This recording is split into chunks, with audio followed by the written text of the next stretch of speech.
My name is Bill McKeever, and I'm the founder and director of Mormonism Research Ministry. We've been around since 1979, mainly trying to help Christians better understand the Mormon faith and hopefully help them in ways that they can more effectively dialogue with their Mormon friends.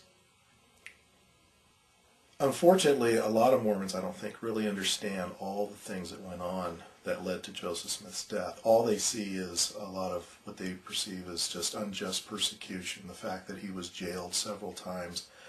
But I find in my experience that a lot of Mormons really don't understand what were all the reasons for all these things. Why was he in jail for this? All they ever understood is that, well, he must have, just because of his righteousness and unrighteous people trying to silence him, that this is why he was incarcerated, when there's really more to the story than that. One of the things that I find very interesting about Mormonism is its tie with American history. And of course, studying this subject, I've been able to go and visit a lot of the very special sites, even sacred sites of Mormonism, sites that the Mormons consider to be very special to them. Of all the places that I've been, the one that I find to be the most intriguing would have to be the Carthage jail. In order to give you a better understanding of what this is all about, I probably should give you a little bit of history there. Joseph Smith was the mayor of Nauvoo, which was about 20 miles away on the banks of the Mississippi in Illinois, about 20 miles away from Nauvoo. And he was the mayor of the town, and of course he was a very controversial figure, and he was doing some things that had really upset a lot of very close followers, so much so that a lot of these followers started to fall away from him and were really upset with his lifestyle. 7 men got together to produce a newspaper called the Nauvoo Expositor. It's supposed to be a weekly newspaper. It ended up only coming out with 1 edition, and the reason is because Joseph Smith was just furious over this edition that was really attacking his abuse of power as mayor, and also was exposing the fact that Joseph Smith was practicing polygamy secretly. Smith had been lying about polygamy and actually had condemned polygamy outright, but he was practicing it, secretly, and these men knew this, and they were going to expose it. How many wives did he have at this point? How many wives Joseph Smith actually had is a matter of controversy, but some say that he had probably as many as 20, maybe 30 wives. And a lot of these wives, at least 10, Richard L. Bushman, a Mormon historian, admits that Joseph Smith had at least 10 wives that were simultaneously married to living men at the time. Todd Compton, in his book In Sacred Loneliness, mentions that he thinks that there were 11 women that he was married to that were also married to living men at the time. Why this is important is because it seems to nullify the one argument that many Mormons raise when it comes to the subject of polygamy, and that the reason God instituted it in the first place was because he needed to raise up seed. Well, that doesn't even seem necessary if Joseph Smith is marrying married women, and we have no evidence whatsoever to show us that any of these husbands were either impotent or sterile. So that argument really doesn't hold. Joseph Smith is probably the best argument against that. It's found in Jacob, chapter 2, verse 30 in the Book of Mormon.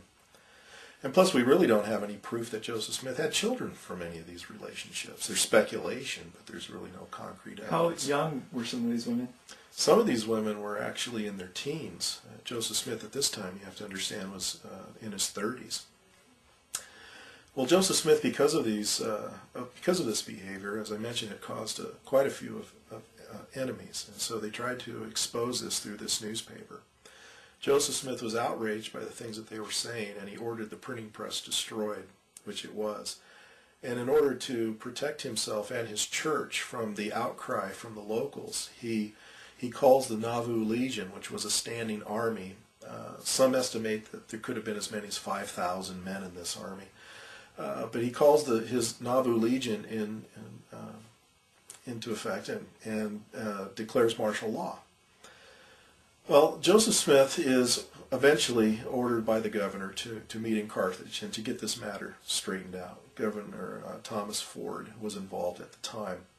But Joseph Smith, knowing that he had so many enemies that really hated him, and there was threats against his life, that instead of going to Carthage, Joseph is going to flee the area. He crosses the Mississippi with his brother Hiram, and he is over near a town called Montrose, Iowa, which is directly across the river from Nauvoo.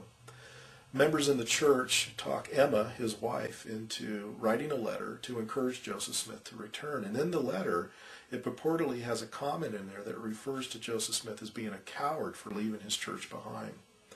Joseph Smith makes this romantic comment that, that if his life isn't worth anything to his friends, that it's not worth anything to him, and so he's going to go back to Illinois and he's going to face these charges, knowing full well that, at least in the way history is written now, that he's probably not going to live.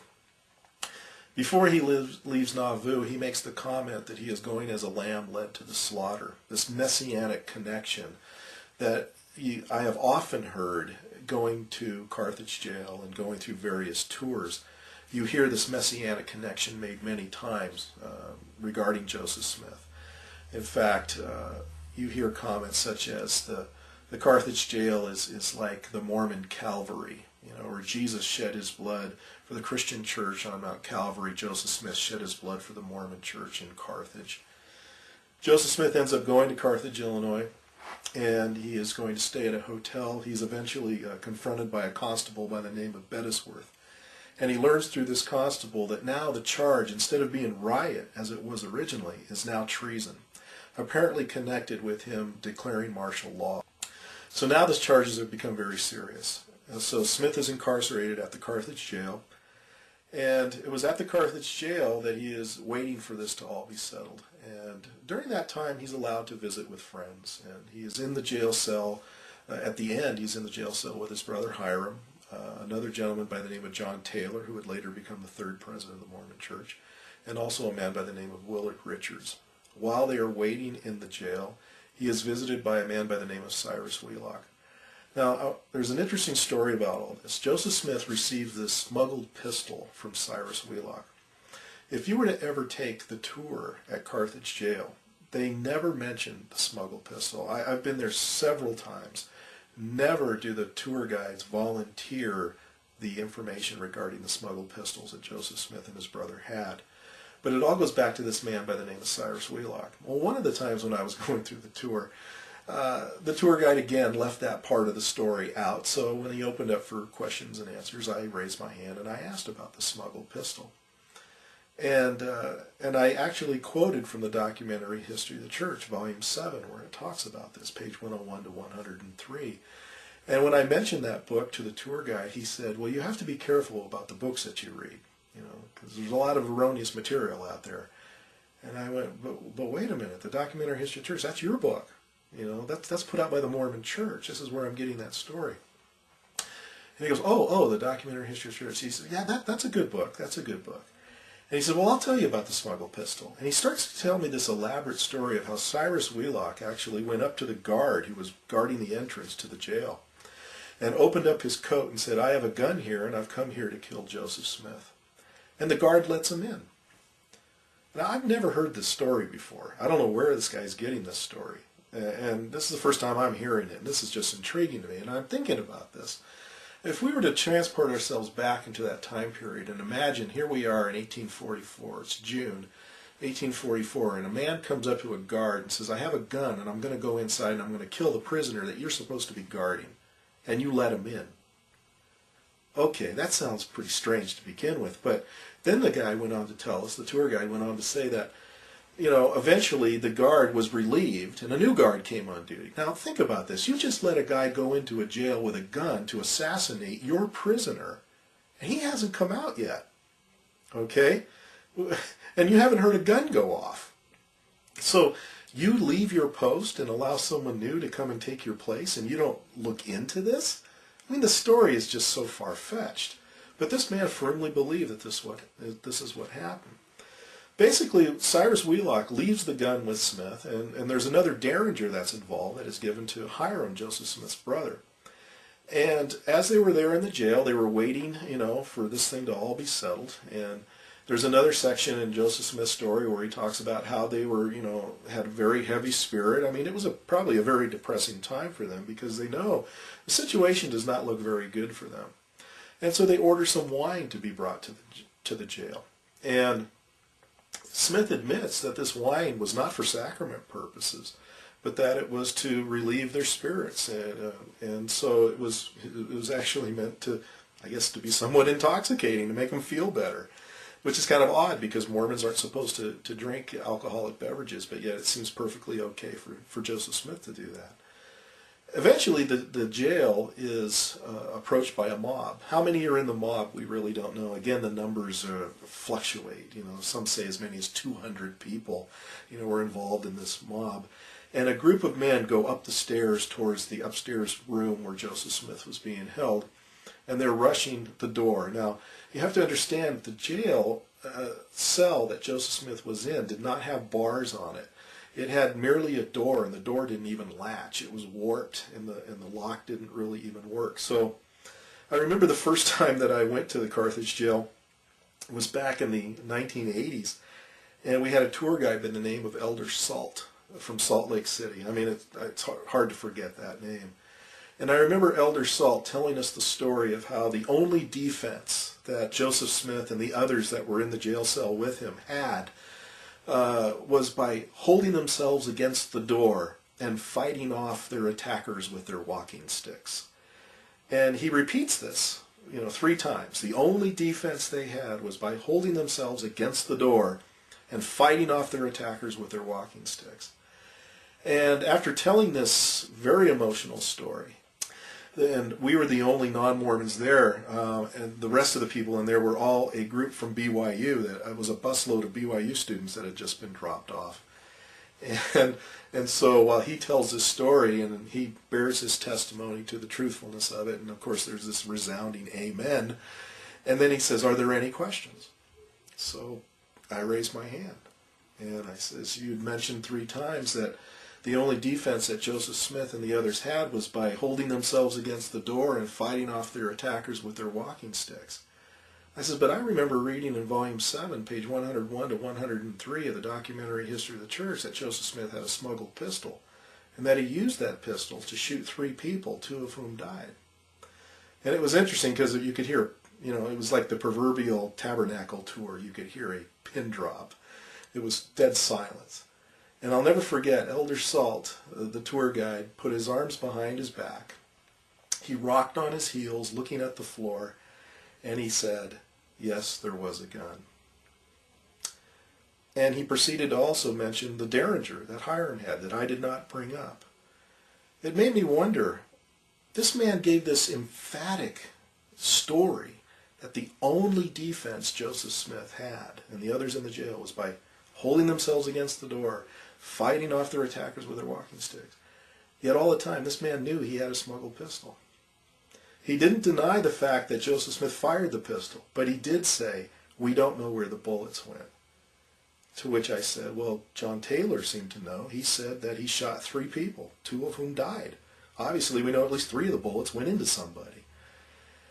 Of course, he didn't really want to readily admit to that part of the story, but he did know that there was a gun. But at the same time, he kept insisting that the only defense was holding themselves against the door, which now we know, and he was admitting, was not the case.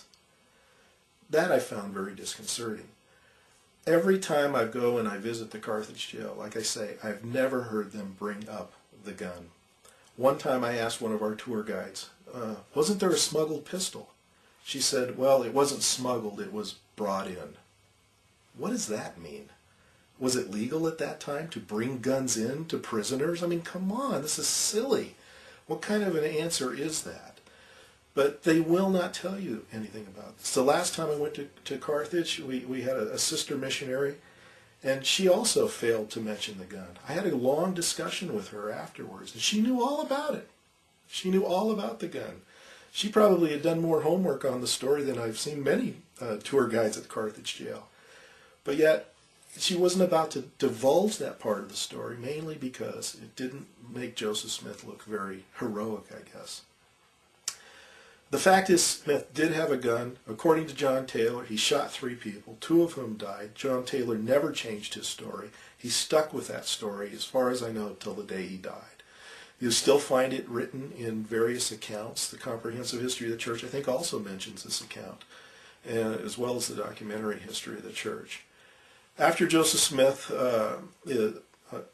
the way we get to that part of him using the gun is while they are holding themselves against the door, which they really did do. So the tour guide, Elder Salt, was correct. They were holding themselves against the door. There's no doubt about it. But while they're doing that, one of the people attacking the jail fires a shot through the door. The bullet penetrates Hiram's face about near the bridge of the nose. And Joseph Smith, or Hiram Smith, falls back. And according to the account, he makes some statement like, "I am a dead man." Now, first of all, he's just got a musket ball into his brain. I mean, is he really going to be thinking of words like, "I am a dead man"? Is this really what happened, or is this, again, just Mormon folklore? The way the story goes, Joseph Smith goes to the aid of his fallen brother and says something to the effect, "Oh, my dear brother Hiram." Did Joseph Smith really say that? It sounds a little cheesy to me. I mean, it's not something that I would probably think if it was my brother. But nonetheless, he sees his brother who's dying here, who's probably dead at the time. And so at that time, according to John Taylor's account, Joseph Smith grabs the pistol that's in his pants pocket, and he sticks his arm through the door and fires off these 3 rounds. And so this is where he shoots them. Joseph Smith afterwards realizes that this is pretty much a lost cause, so he's going to try to escape going out the window. Now you have to understand, this jail is pretty thick. You know, I forget exactly how thick the walls are, but you have to basically go up on a ledge to get to the window.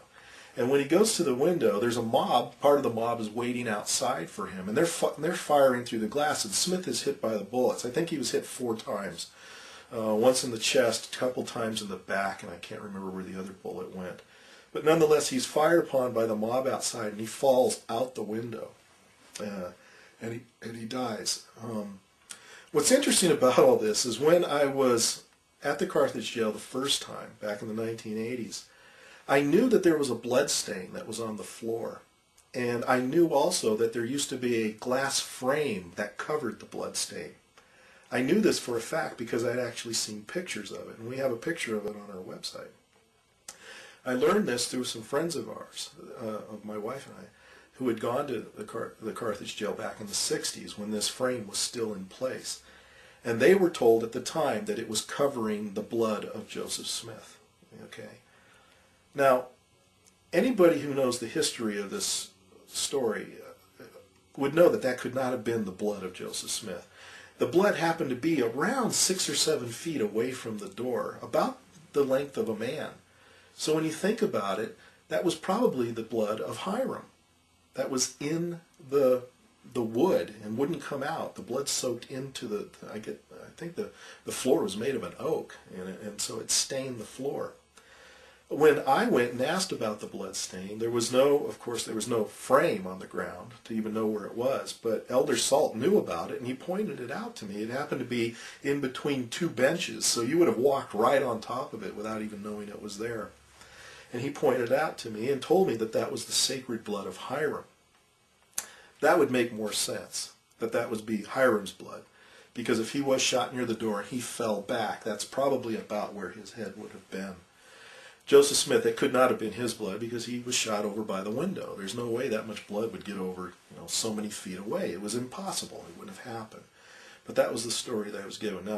Now you don't even know about the blood stain. They don't even talk about the blood stain. But I had an interesting talk with a sister missionary this last time, and she knew about the blood stain. She told me, and I haven't verified the story, but she told me that it was Spencer Kimball, President Spencer Kimball, who tried to make a concerted effort to get rid of the blood stain.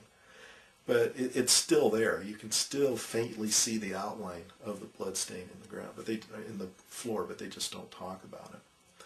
But it's interesting that there's a lot of things about this story that failed to get into the tour.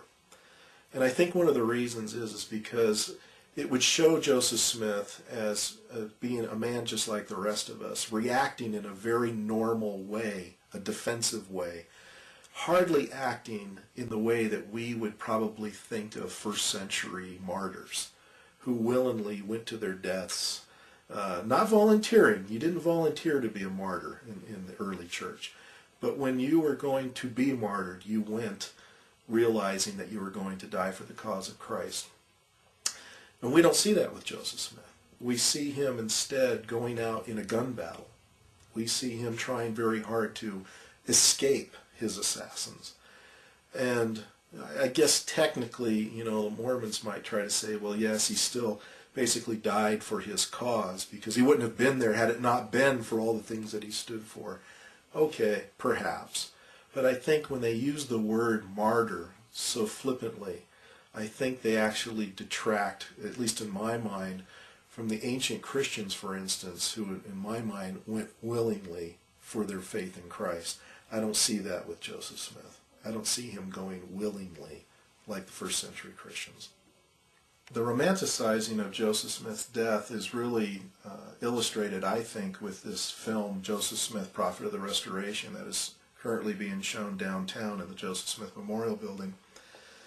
It's supposed to be an accurate account of Joseph Smith's life during the Nauvoo period, and it also shows his death at Carthage. But what's interesting is after Hiram is shot, and he's laying there in Joseph Smith's arm in this very dramatic scene, instead of Joseph Smith grabbing the smuggled pistol that he had in his pocket, which is what history tells us he did, Joseph Smith turns towards the window.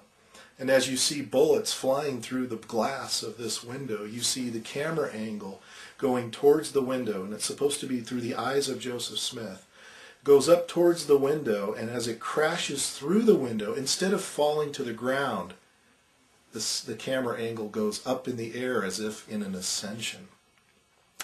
And what's interesting is then it kind of fades to black, and then you see Joseph Smith, looking up into the sky with the words, "O Lord, my God."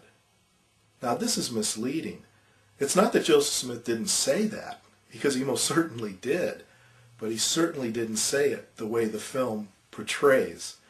I have a book here by Richard L. Bushman. It's a biography of Joseph Smith called Joseph Smith, Rough Stone Rolling. And what I find intriguing about this book is that Richard Bushman is a Mormon, a faithful Mormon. He admits he's a faithful Mormon at the very beginning of the book. And he describes what happened in the final moments of Joseph Smith's life. Let me read to you what it says on page 550. It says, Hiram was the first to fall. A ball through the door struck him on the left side of the nose, throwing him to the floor. 3 more balls entered his thigh, torso, and shin, killing him. John Taylor was hit in the thigh and fell against the windowsill, breaking his watch. Crawling toward the bed, he was struck again in the hip. Joseph pulled the trigger. See, he's admitting to the gun.